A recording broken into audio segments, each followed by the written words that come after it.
بسم الله الرحمن الرحيم. الحمد لله رب العالمين، والصلاة والسلام على أشرف الأنبياء والمرسلين نبينا محمد وعلى آله وصحبه أجمعين ومن اهتدى بهداه إلى يوم الدين.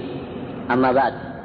Ayyuhal ikhwah, pada pekan kemarin telah kita bahas hadis an uqatilan nas hatta yashhadu an la ilaha illallah wa anna muhammadar rasulullah wa yuqimus shalah wa yu'tuz zakah fa idza fa'alu dzalika asamu minni dima'ahum wa amwalahum illa bihaqqil islam wa hisabuhum 'ala Allah ta'ala.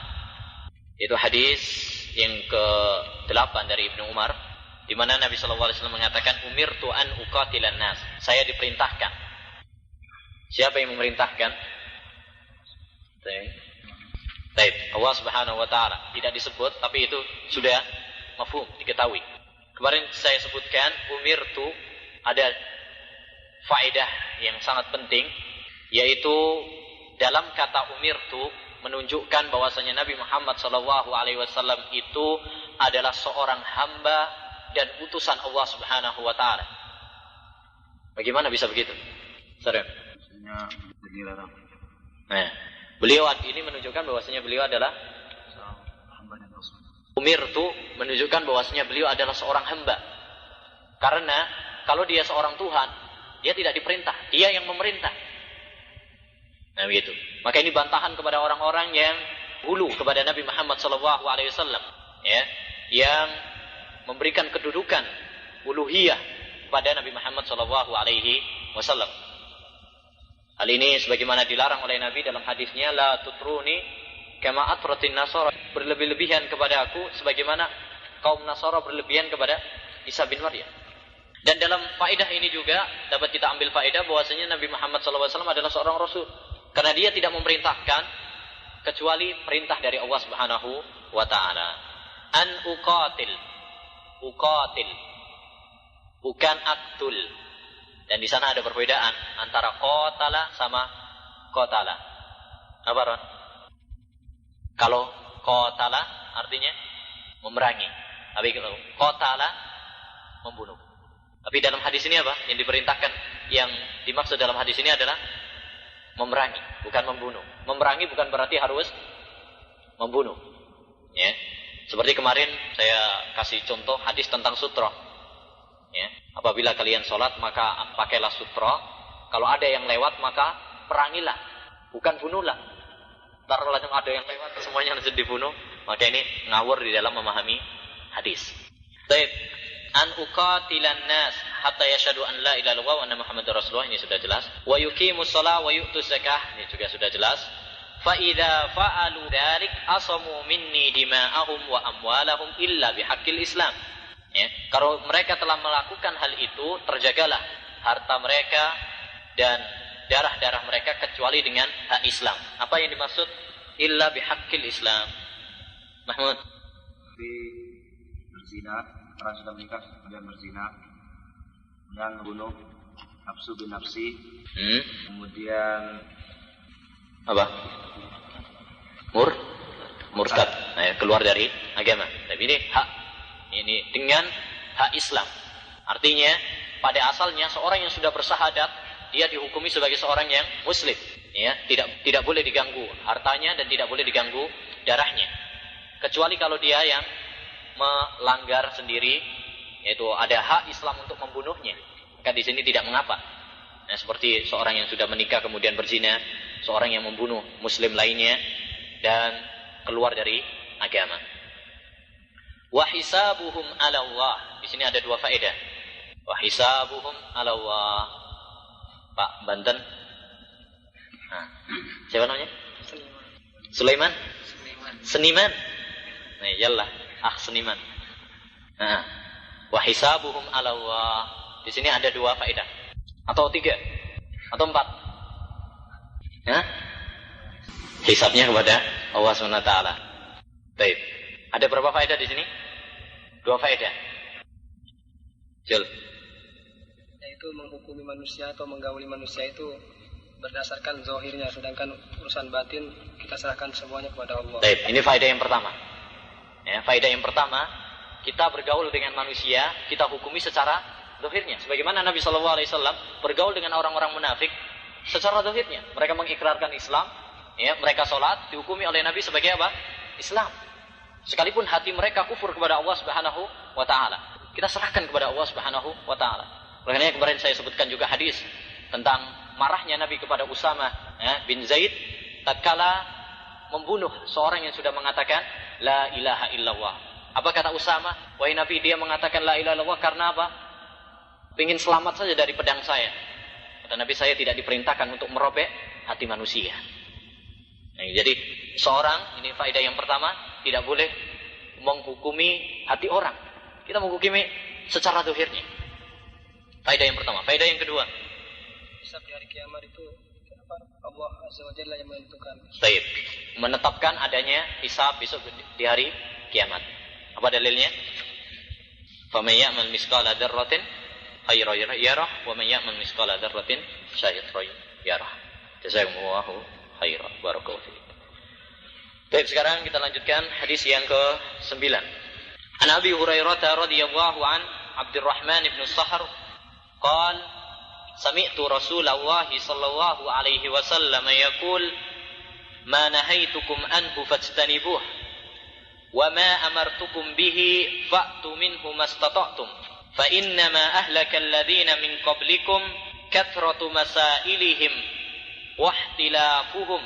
Ada dua bacaan di sini, atau wahtilafihim, boleh dhamma, wahtilafuhum ataf kepada kasratu.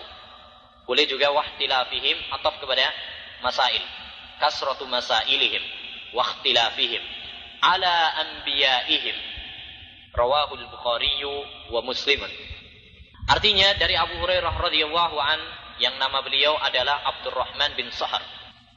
Beliau berkata, saya mendengar Nabi sallallahu alaihi wasallam bersabda, "Ma nahaitukum anhu fajtanibu." Apa yang saya larang kepada kalian, maka jauhilah. Wa ma amartukum bihi fa'tu minhu mastata'tum. Dan apa yang saya perintahkan kepada kalian, maka lakukan semampu kalian. Fa innama ahlakal ladzina min qablikum, sesungguhnya hancurnya orang-orang umat sebelum kalian, kathratu masailihim, adalah dikarenakan banyaknya pertanyaan-pertanyaan mereka, wahtilafihim, dan banyaknya perselisihan mereka, ala anbiyaihim, kepada para nabi mereka. Hadis riwayat Bukhari Muslim. Hadis yang berbarakah ini, ikhwani fillah rahimani wa rahimakumullah, dicantumkan oleh Imam An-Nawawi rahimahullah dalam kitabnya Al-Arba'in Nawawiyah, yang menunjukkan bahwasanya kitab hadis ini merupakan hadis yang menyimpan kaidah-kaidah berharga, pokok-pokok landasan Islam. Oleh karena itu Al-Imam An-Nawawi rahimahullah sendiri dalam kitab Syarah Sahih Muslim, beliau mengatakan, mengomentari hadis ini, "Hada min qawaidil Islamil muhimmah." Hadis ini merupakan kaidah-kaidah Islam yang penting. Wa min jawami'il kalimil lati u'tiyaha ar-rasulu sallallahu alaihi wasallam. Dan termasuk jawami'ul kalim. Apa jawami'ul kalim itu? Ucapan yang singkat tetapi apa? Menyimpan makna yang padat. Allati u'tiyaha ar-rasul sallallahu alaihi wasallam, yang diberikan kepada Nabi Muhammad sallallahu alaihi wasallam. Nabi bersabda, "Inni utitu jawami'al kalim." Saya, kata Nabi sallallahu alaihi wasallam, saya diberi jawami'ul kalim. Kalimat yang singkat tetapi memiliki makna yang padat. Oleh karena itu lihat bagaimana hadis Nabi kemudian disyarah oleh para ulama dengan kitab-kitab yang begitu tebal, menunjukkan bahwasanya ucapan Nabi sallallahu alaihi wasallam itu memiliki makna yang luas, memiliki makna yang padat. Kemudian kata beliau, wa yadkhulu fihi ma la yuqsa minal ahkam. Masuk dalam hadis ini hukum-hukum yang tidak bisa dihitung. Kas-salati bi anwa'iha, seperti salat, ya, dengan macam-macamnya. Fa idza ajiza an arkaniha au ba'di syurutiha ata bil baqi. Di halnya salat, kalau dia tidak mampu untuk melakukan rukun-rukunnya atau sebagiannya, maka dia melakukan selebihnya. Ya, karena diambil dari hadis mana? Wa ma amartukum bihi fa'tu minhu mastata'tum. Apa yang saya perintahkan, lakukan semampunya. Kalau nggak mampu melakukan semua rukun salat, maka lakukan yang mampu. Begitu. Jadi hadis ini merupakan hadis yang menyimpan kaidah-kaidah berharga sebagaimana dikatakan oleh Imam An-Nawawi rahimahullahu taala. Sekarang kita akan bahas satu persatu. An Abi Hurairah, hadis ini diriwayatkan dari sahabat Abu Hurairah, seorang sahabat yang tidak asing lagi bagi kita namanya. Kenapa? Karena nama beliau sering disebut di dalam kitab-kitab hadis. Ya, sering sekali dalam kitab Sahih Bukhari, Sahih Muslim atau kitab-kitab hadis yang lainnya kita baca apa? An Abi Hurairah. Itu seorang sahabat yang masyhur, populer, yang paling banyak meriwayatkan hadis. Kemudian Imam Nawawi rahimahullah memberikan faedah kepada kita nama Abu Hurairah. Barangkali kita cuma kenal kunyahnya saja, karena beliau terkenal dengan kunyah. Adapun namanya, ya mungkin kalangan santri saja yang tahu. Abu Hurairah. Kalau Abu Hurairah banyak, ya orang masyarakat juga tahu. Abu Hurairah sering dengar. Tapi kalau siapa namanya Abu Hurairah nama aslinya? Wah, ini hanya mereka-mereka yang belajar, termasuk yang belajar Arba'in Nawawi insyaallah ta'ala. Yaitu namanya siapa? Abdurrahman ibnu Sahr. Jadi kalau ditanya, siapa nama aslinya Abu Hurairah? Nama beliau adalah Abdurrahman bin Sahr. Banyak diperselisihkan oleh para ulama tentang nama beliau, tapi inilah pendapat yang terkuat di kalangan para ahli sejarah dan ahli hadis. Bahwasanya nama beliau adalah Abu Hurairah. Ada yang mengatakan nama beliau Abdullah, ada yang mengatakan Utsman, dan yang lainnya, tetapi pendapat yang dipilih oleh Imam Nawawi ini adalah pendapat yang terkuat di dalam tafsirah dan hadis.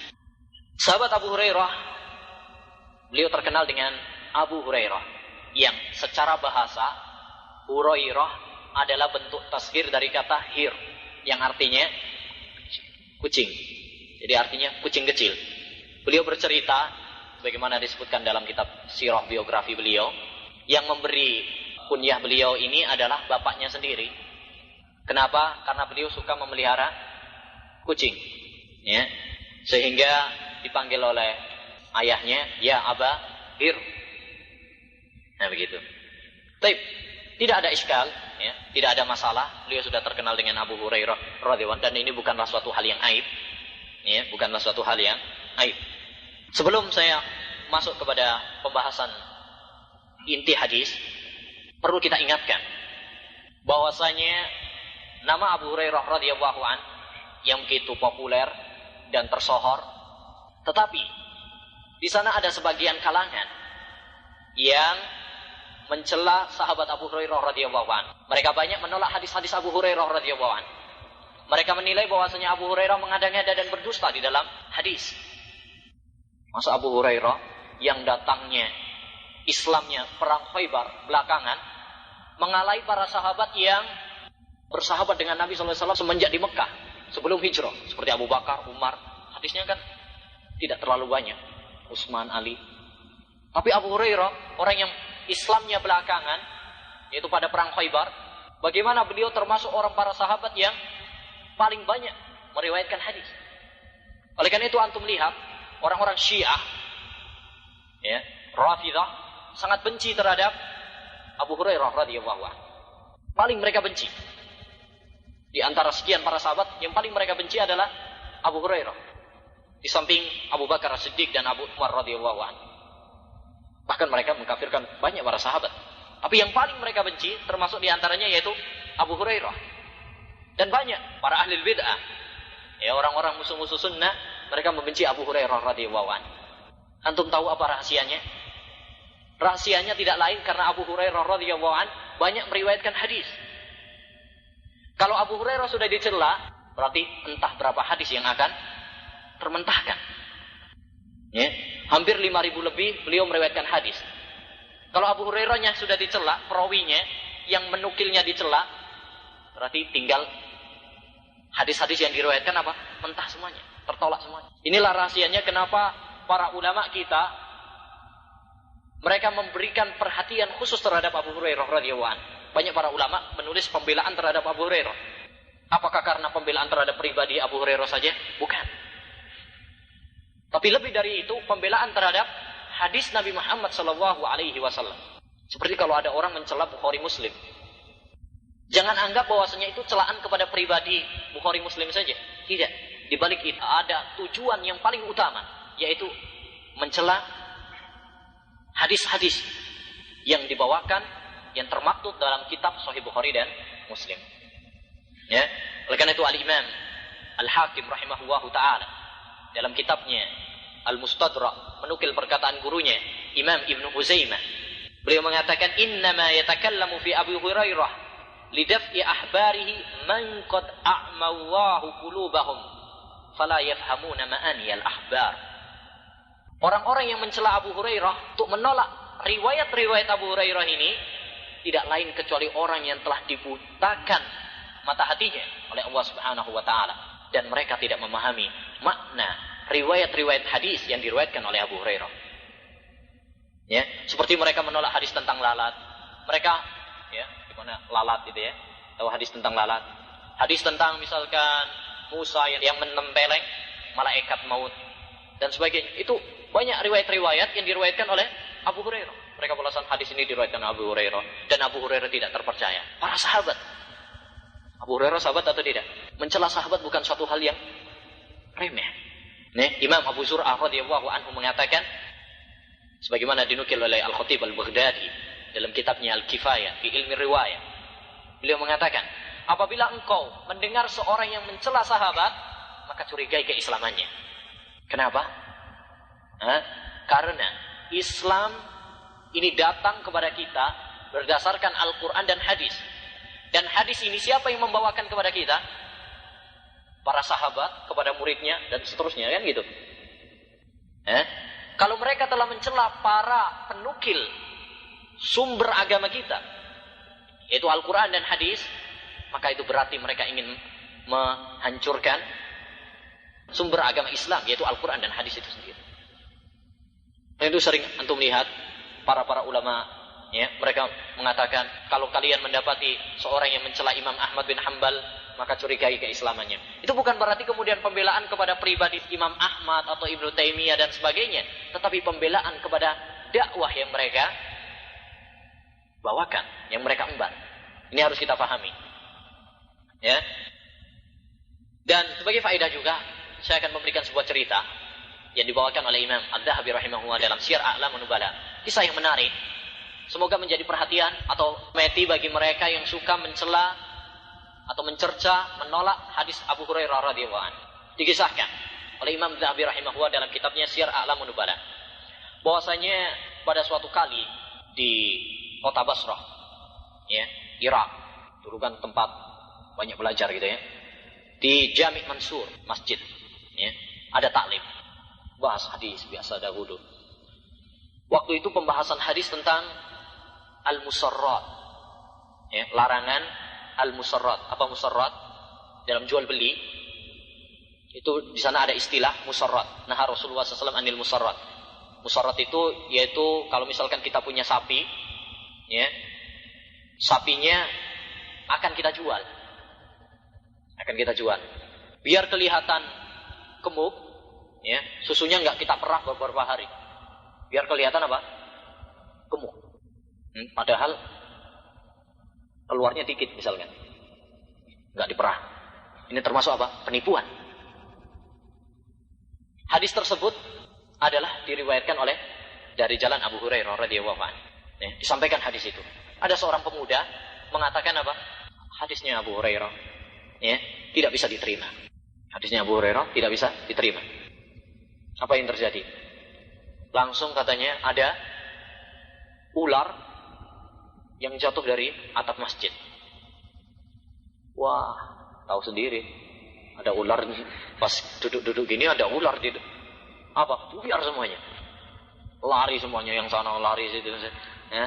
Tapi anehnya ular itu mengejar pemuda tersebut itu saja. Kejar, sampai keluar dikejar. Akhirnya orang-orang mengatakan, ya, wahai fulan, bertobatlah engkau kepada Allah, bertobatlah kepada Allah. Ya. Akhirnya kemudian dia berkata, saya bertobat kepada Allah, saya bertobat kepada Allah. Akhirnya hilang. Ya. Itu dibawakan oleh Imam Adz-Dzahabi rahimahullah dalam Syiar A'lamun Nubala, dan beliau mengatakan rijaluhu siqat, ya. Cerita ini para perawinya adalah terpercaya, dapat dipertanggungjawabkan. Baik, ini kisah sedikit tentang Abu Hurairah yang ingin saya menjadi perhatian bagi kita. Hendaknya kita tanamkan pembelaan kita kepada para sahabat Nabi sallallahu alaihi wasallam secara umum. Secara khusus kepada Abu Hurairah radhiyallahu anhu yang telah berjasa besar ya di dalam menghimpun hadis Nabi Muhammad sallallahu alaihi wasallam. Adapun alasan mereka bahwasanya Abu Hurairah Islamnya belakangan tapi kok membawakan banyak hadis, apa salahnya?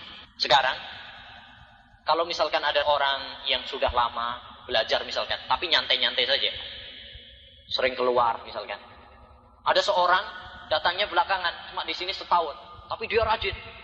Akhirnya dia mendapatkan lebih banyak dari yang pertama. Apakah itu kemudian celaan kepada dia? Hal yang aneh bagi dia? Bukan kan? Demikian juga Abu Hurairah radhiyallahu anhu. Para sahabat yang lainnya mereka sibuk dengan perdagangan mereka, pertanian mereka. Ya, tapi Abu Hurairah tidak, karena dia termasuk ahlu suffah. Tahu ahlu suffah ya? Yang biasanya tidurnya di masjid. Ya, jadi dia tidak tersibukkan dengan pertanian dan perdagangan. Dia terus bersama Nabi Muhammad SAW. Akhirnya banyak mengambil, ya, mendengar hadis-hadis Nabi SAW. Apalagi beliau mendapatkan doa dari Nabi SAW, ya, agar kuat hafalannya. Baik, kita lanjutkan. Qal sami'tu Rasulullah sallallahu alaihi wasallam. Kata Abu Hurairah, saya mendengar Rasulullah sallallahu alaihi wasallam. Dan dalam ilmu mustalahil hadis, kalau ada seorang rawi mengatakan sami'tu, saya mendengar, ini adalah kata yang paling tinggi, paling yang kuat. Karena hal itu menunjukkan dia mendengar langsung dari gurunya. Qal ma nahaitukum anhu fajtanibuh. Kata Nabi sallallahu alaihi wasallam, ma nahaitu. Ma di sini adalah ism mausul.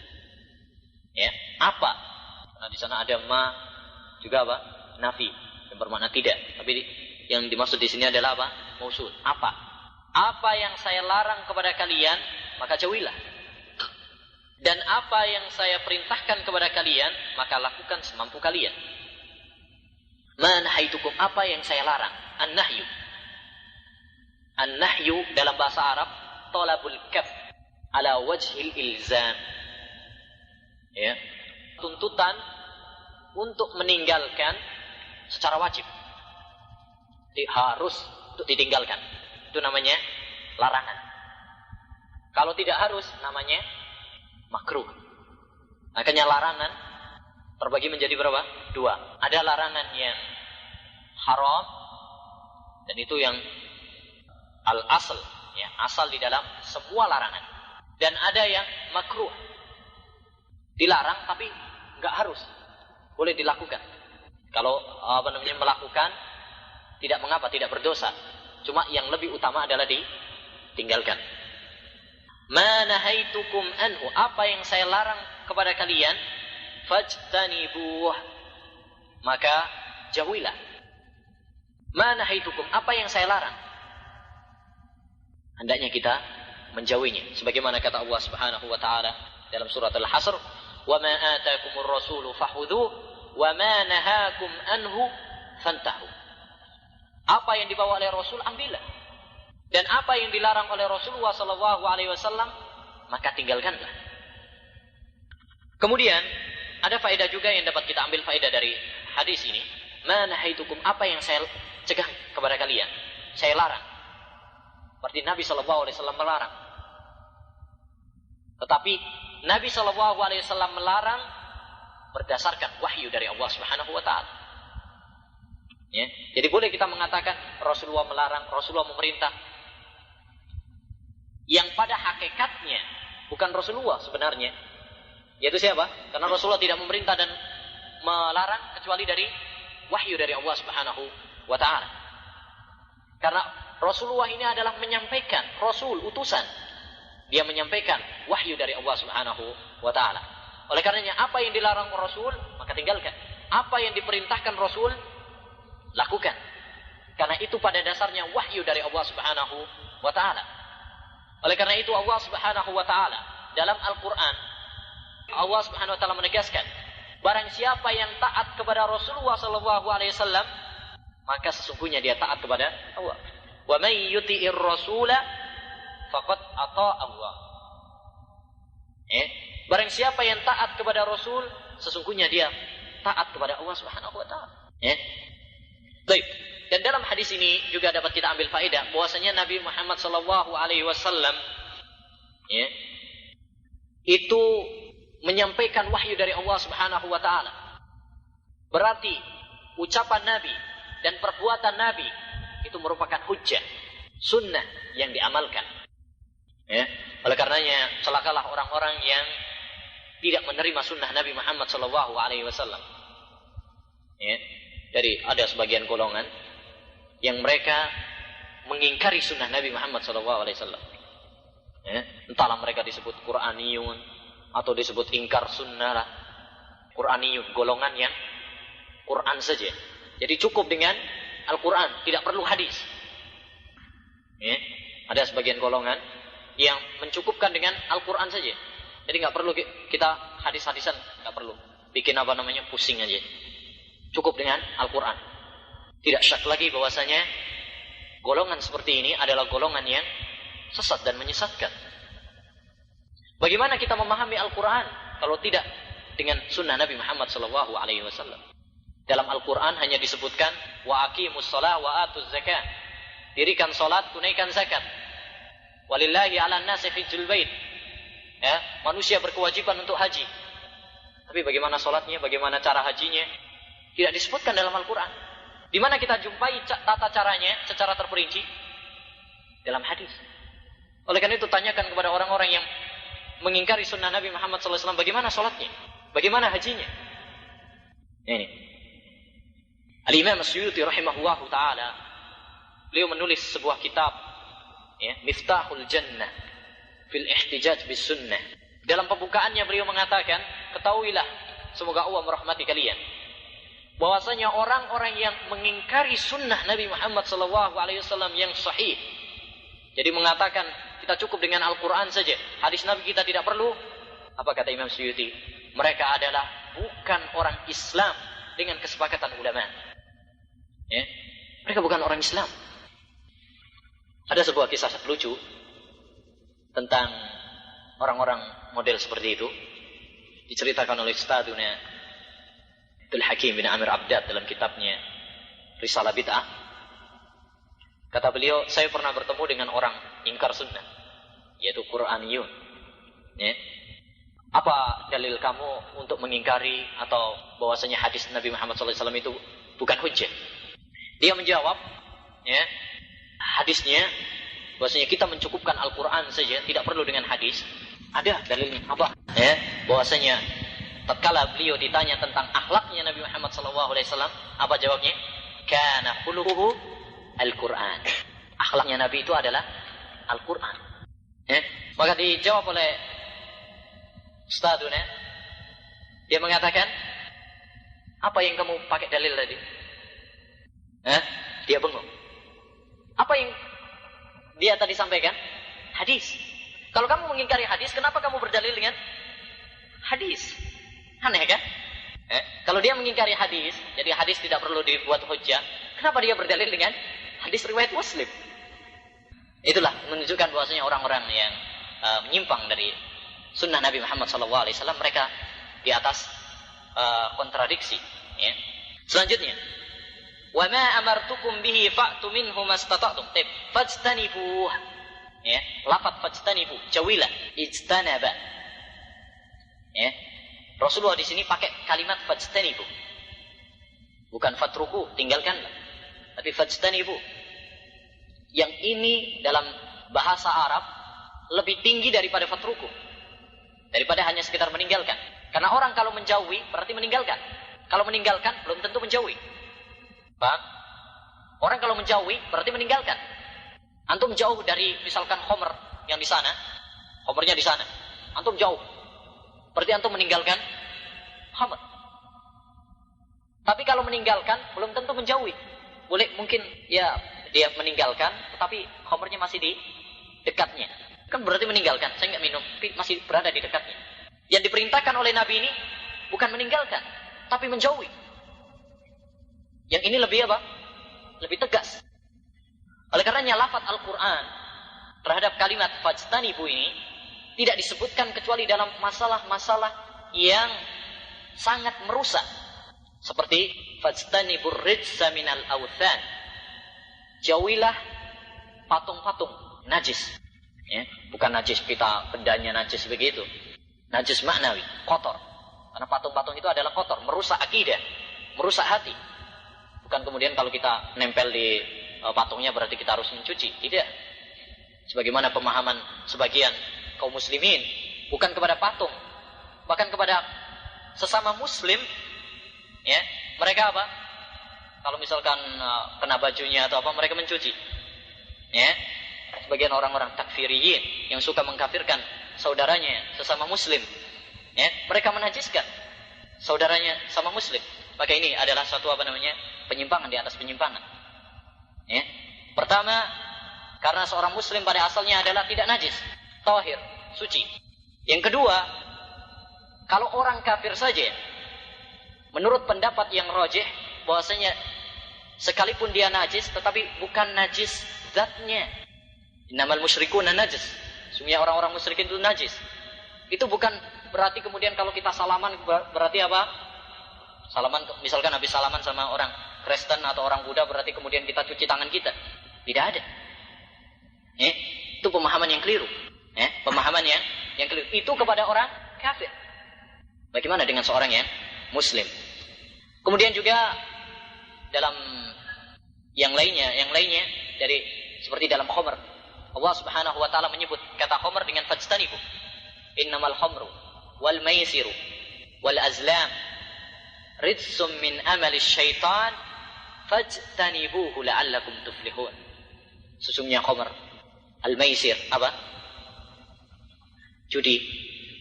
Wal azlam, al azlam itu apa? Mengadu nasib. Al azlam, rijs itu adalah najis. Fajtanibuhu, maka jauhilah. Jadi jauhilah itu dianya di timur, kamunya di barat. Itu yang dimaksud dengan fajtanibu. Jadi jauh. Baik, fajtanibu, jauhilah. Dari sini dapat kita ambil faedah juga bahwasanya asal perintah itu adalah hukumnya haram. Asal perintah, al-aslu fin nahyi, sebagaimana dalam kaidah usul fikih, al-aslu fin nahyi lit tahrim.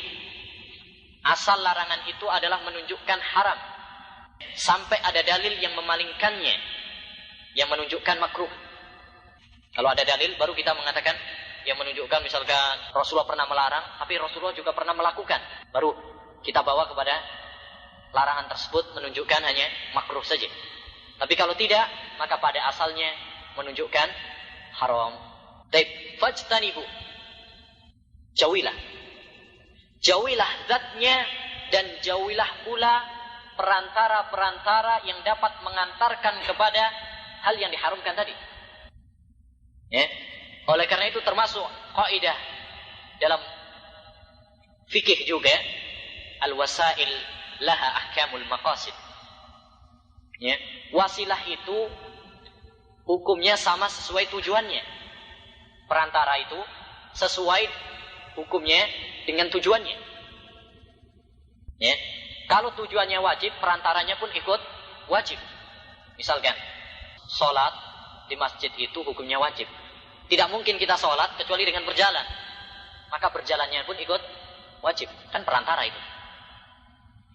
Ya? Paham ini ya? Tidak mungkin kita berangkat haji kecuali naik apa? Bis misalkan. Atau naik kendaraan. Maka naik bisnya pun ikut wajib juga. Demikian seterusnya dan seterusnya. Dalam kaidah yang lain, ma la yatimul wajibu illa bihi fahuwa wajib. Sesuatu yang tidak wajib kecuali dengan perantara tersebut, maka ikut wajib juga. Menuntut ilmu hukumnya wajib. Tidak mungkin kita mendapatkan ilmu, memahami agama Islam ini kecuali dengan bahasa Arab. Maka memahami bahasa Arab ini hukumnya adalah apa? Wajib juga. Karena itu perantara menuju ilmu. Ini kaidah. Jadi apabila Allah Subhanahu wa taala melarang sesuatu, maka dilarang pula perantara-perantara yang menuju hal yang diharamkan tadi. Oleh karenanya perhatikan firman Allah Subhanahu wa taala tentang larangan zina, "Wala taqrabu az-zina, innahu kana fahisatan wa sa'a sabila." Jauhilah oleh kalian zina. Allah Subhanahu wa taala tidak mengatakan la taznu, jangan kalian berzina. Tapi jangan kalian mendekati zina. Yang menunjukkan kepada kita, ya, bahwasanya Allah Subhanahu wa taala di sini bukan hanya melarang zinanya saja, tapi setiap hal yang dapat mengantarkan kepada perzinaan, hukumnya pun apa? Haram. Ya, oleh karenanya dalam banyak hadis dan dalam banyak ayat Allah Subhanahu wa taala melarang semua pintu yang dapat menjurus kepada perzinaan. Seperti larangan kholwat, ya, berdua-duaan antara laki-laki dengan perempuan. Ya, dilarang. Melihat wanita dengan syahwat dilarang. Safarnya seorang wanita dengan sendirian tanpa mahram dilarang. Kenapa? Karena semua itu merupakan pintu yang menjurus kepada perzinahan. Jadi semua sarana yang dapat menjurus kepada perzinahan hukumnya adalah apa? Haram. Demikian juga hal-hal yang diharamkan yang lainnya. Jadi ini kaidah yang sangat penting sekali untuk kita ketahui. Kalau Allah Subhanahu wa taala melarang sesuatu, maka diharamkan pula apa? Sarana yang dapat mengantarkan kepada perbuatan haram tersebut. Selanjutnya Allah Subhanahu wa taala mengatakan, "Wa ma amartukum bihi fa'tu minhu mastata'tum." Dan apa yang saya perintahkan kepada kalian, maka lakukan semampu kalian. Coba perhatikan, beda. Kalau dalam larangan, Nabi Muhammad tidak mengatakan semampu kalian. Tapi kalau dalam perintah, mengatakan apa? Semampu kalian. Kenapa? Karena kalau dalam larangan, tidak ada repotnya. Kecuali hawa nafsu. Orang meninggalkan, kan gak butuh tenaga, meninggalkan saja. Tapi kalau melakukan, ya, ini butuh. Kalau meninggalkan apa repotnya kan? Orang meninggalkan gak ada repotnya, gak butuh biaya, gak butuh tenaga, cuma meninggalkan. Tapi kalau melakukan, ini yang butuh tenaga, kadang butuh biaya, seperti haji misalkan. Oleh karena itu Allah SWT secara tegas mengatakan khusus untuk haji, walillahi 'alan nasi hajjul bait man istata'a ilaihi sabila. Yang mampu saja. Kalau yang enggak mampu enggak wajib. Demikian juga kewajiban-kewajiban yang lain. Allah SWT tidak membebani kecuali apabila mereka mampu. La yukallifullahu nafsan illa wus'aha. Fattaqullaha mastata'tum. Bertakwalah kepada Allah SWT semampu kalian. Ya, fattaqullaha mastata'tum. Jadi hadis ini ya, sangat penting sekali untuk kita fahami bahwasanya larangan semuanya harus ditinggalkan. Kalau perintah ya, semampunya ya, semampunya bukan berarti kemudian tanpa usaha ya. Oh, sholat kan semampunya, saya nggak mampu, tapi sebenarnya mampu, ini nggak boleh. Jadi harus keluarkan semua tenaganya. Kalau memang sudah tidak mampu, baru di situ apa? Gugur kewajiban. Ya. Orang yang tidak mampu sholat dengan berdiri, ada di sana gantinya, yaitu bisa dengan duduk. Oleh karena itu para ulama mengatakan bahwasanya kewajiban yang gugur karena kelemahan atau tidak mampu terbagi menjadi dua. Ada yang gugur, ada gantinya. Seperti apa? Tadi sholat. Kalau tidak mampu sholat dengan berdiri, di sana ada dengan duduk. Gantinya, itu gantinya. Tidak mampu wudhu karena sakit, misalkan, atau tidak mendapatkan air, maka di sana ada gantinya, yaitu apa? Tayamum. Tidak mampu berpuasa karena sakit atau safar, ada gantinya, yaitu apa? Qadha di hari-hari yang lain. Ya, ini yang pertama, yaitu apa? Gugur, tetapi ada gantinya. Di sana ada kewajiban yang gugur, tetapi nggak ada gantinya. Ya ada gantinya. Contohnya apa? Wanita haid, kalau sudah datang rembulannya, maka apa? Tidak ada kewajiban sholat, bahkan nggak boleh sholat. Ya, tidak boleh sholat. Apa gantinya? Secara nas khusus tidak ada.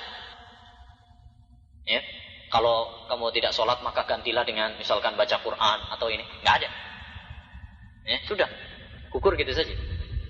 Ya, tapi bukan berarti kemudian tidak ada amalan ya. Udah tidur aja, nggak ada amalan, bukan berarti. Tapi yang dimaksud di sini gugur, tidak ada ganti secara khusus. Ya begitu. Adapun yang secara umum ada, ya, zikir kepada Allah Subhanahu Wa Taala, menuntut ilmu, yang itu boleh kapan saja. Baik, demikian juga misalkan orang yang tidak mampu haji. Orang belum mampu, belum punya uang, atau mudirnya belum mengizinkan. Ya, kafilnya belum mengizinkan.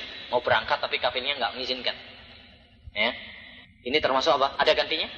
Kalau nggak mampu haji, ya sholatlah 10 kali misalkan. Nanti menduduki kedudukan haji. Nggak ada. Jadi tidak ada secara khusus. Jadi ada yang kadang ada gantinya, ada yang tidak ada gantinya. Baik, selanjutnya. Fa inna ma ahlakal ladzina min qablikum kasratu masailihim wa ihtilafihim ala anbiya'ihim. Sungguhnya yang menghancurkan umat-umat sebelum kalian. Ini adalah pelajaran dari Nabi sallallahu alaihi wasallam, ya. Jadi Nabi sallallahu alaihi wasallam taunya dari mana ini? Dari wahyu. Hancurnya umat-umat sebelum kalian, terutama Yahudi dan Nasrani, Bani Israel. Ya. Mereka hancur karena 2 sebab, kata Nabi sallallahu alaihi wasallam. Jadi ini Nabi sallallahu alaihi wasallam memberikan pelajaran kepada umatnya dari apa yang terjadi kepada umat-umat sebelumnya. Dan inilah yang seharusnya kita lakukan. Hendaknya kita dapat mengambil pelajaran dari apa yang terjadi di sekitar kita. Fi kulli syai'in ibrah liman kana lahu fikrah. Pada segala sesuatu itu terdapat pelajaran berharga bagi orang yang memiliki akal. Ya. Nabi sallallahu alaihi wasallam memberikan pelajaran kepada kita bahwasanya umat-umat sebelum kalian ini hancur karena 2 sebab. Yang pertama, banyaknya masailihim, pertanyaan-pertanyaan. Apa maksudnya di sini? Pertanyaan-pertanyaan yang tidak ada faedahnya, pertanyaan-pertanyaan yang bertele-tele. Ya, seperti antum tahu mungkin pertanyaannya Bani Israel ketika dikatakan dapatkan wahyu Musa alaihissalam bahwasanya kalian harus menyembelih, tanya bentuknya gimana, telah dikasih tahu warnanya bagaimana. Mempersulit apa? Mereka sendiri. Oleh itu Allah Subhanahu wa taala melarang kepada kita, ya ayyuhalladzina amanu la tas'alu asya' in tubdalakum tasukkum. Wahai orang-orang yang beriman, jangan kalian bertanya sesuatu yang apabila kalian nanti dijawab pertanyaan tersebut akan membuat jelek kalian, menyusahkan kalian. Dan dalam sebuah hadis Nabi sallallahu alaihi wasallam berkata, kaum muslimin yang paling besar dosanya adalah mereka yang bertanya tentang sesuatu yang tidak diwajibkan oleh Allah Subhanahu wa taala, lalu Allah mewajibkannya karena pertanyaannya tersebut. Ya. Baik. Jadi dalam hadis ini terdapat larangan untuk banyak bertanya, terutama ketika saat turunnya wahyu. Baik, termasuk di antara pertanyaan yang dilarang juga yaitu bertanya tentang masalah-masalah gaib. Enggak boleh. Ya, bertanya tentang masalah-masalah gaib. Misalnya kapan kiamat? Boleh enggak kita tanya kapan kiamat ini? Enggak boleh. Ada seorang badui yang datang kepada Nabi, kapan hari kiamat? Nabi sallallahu alaihi wasallam enggak tahu. Tapi bertanya kepada dia, apakah kamu sudah mempersiapkan untuknya? Ngapain kamu bertanya tentang kapan? Enggak ada faedahnya. Saya juga memang enggak tahu. Mal mas'ulu anha bi'a'lama minas sa'id. Tapi yang paling penting adalah bekal. Apa kamu sudah mempersiapkan untuknya? Itu yang paling penting. Ya. Jadi pertanyaan tentang misalkan masalah-masalah gaib tidak boleh ya. Misalkan Allah SWT mengkabarkan tentang bahwasanya dia punya tangan, nanti bertanya, gimana tangannya Allah SWT? Ini enggak boleh pertanyaan seperti ini, bertele-tele. Oleh karena itu tatkala datang seorang laki-laki kepada Imam Malik rahimahullahu taala bertanya tentang bagaimana istiwanya Allah Subhanahu wa taala, apa Imam Malik? Marah. Termasuk di antaranya juga bertanya tentang azab kubur. Enggak boleh juga. Azab kubur. Nanti pertanyaan malaikatnya tanyanya pakai bahasa apa ya? Bahasa Indonesia apa bahasa Arab ya? Waduh, kalau pakai bahasa Arab repot, saya enggak bisa bahasa Arab misalkan. Seperti ini enggak boleh. Ya, pakai bahasa apa dan sebagainya. Ya, itu bertele-tele. Termasuk juga yang dilarang juga yaitu pertanyaan yang bertele-tele. Yang masalah yang ya belum terjadi atau apa yang terlalu bertele-tele, ini juga tidak diperbolehkan. Rasulullah SAW bersabda, halakal mutanatti'un. Ya, celakalah orang yang bertele-tele, seperti orang-orang ahli filsafat. Ya, yang bertanya, yang membahas masalah-masalah yang bertele-tele, maka ini adalah tidak diperbolehkan. Wahtilafihim ala anbiya'ihim, dan perselisihan mereka kepada para nabi mereka. Ya, menyelisih para nabi. Ya, padahal seharusnya mereka adalah taat kepada para nabi mereka. Allah Subhanahu wa taala memerintahkan kepada hambanya untuk mereka bersatu dan melarang dari perpecahan, perselisihan. Wa'tasimu bihablillahi jami'a wa la tafarraqu. Dan Allah Subhanahu wa taala berfirman, "Wa la takunu minal musyrikin minal ladzina farraqu dinahum wa kanu syi'a kullu hizbin bima ladayhim farihun. Ya. Dan Allah Subhanahu wa taala berfirman, "Wala tanaza'u fatafshalu wa tadhhabu rihukum." Ya. Dan janganlah kalian berselisih sehingga kalian akan kalah, hilang kekuatan kalian. Lihatlah, tidaklah kekalahan kaum muslimin kecuali karena kurangnya persatuan mereka. Lihatlah ketika perang Uhud misalkan, pelajaran bagi kita. Ya. Mereka tidak bersatu. Ada yang mengatakan tetap pada perintah Nabi Muhammad SAW, tetapi mereka memaksiatinya. Karena tidak bersatunya, akhirnya Allah Subhanahu wa taala memberikan pelajaran kepada mereka dengan kekalahan.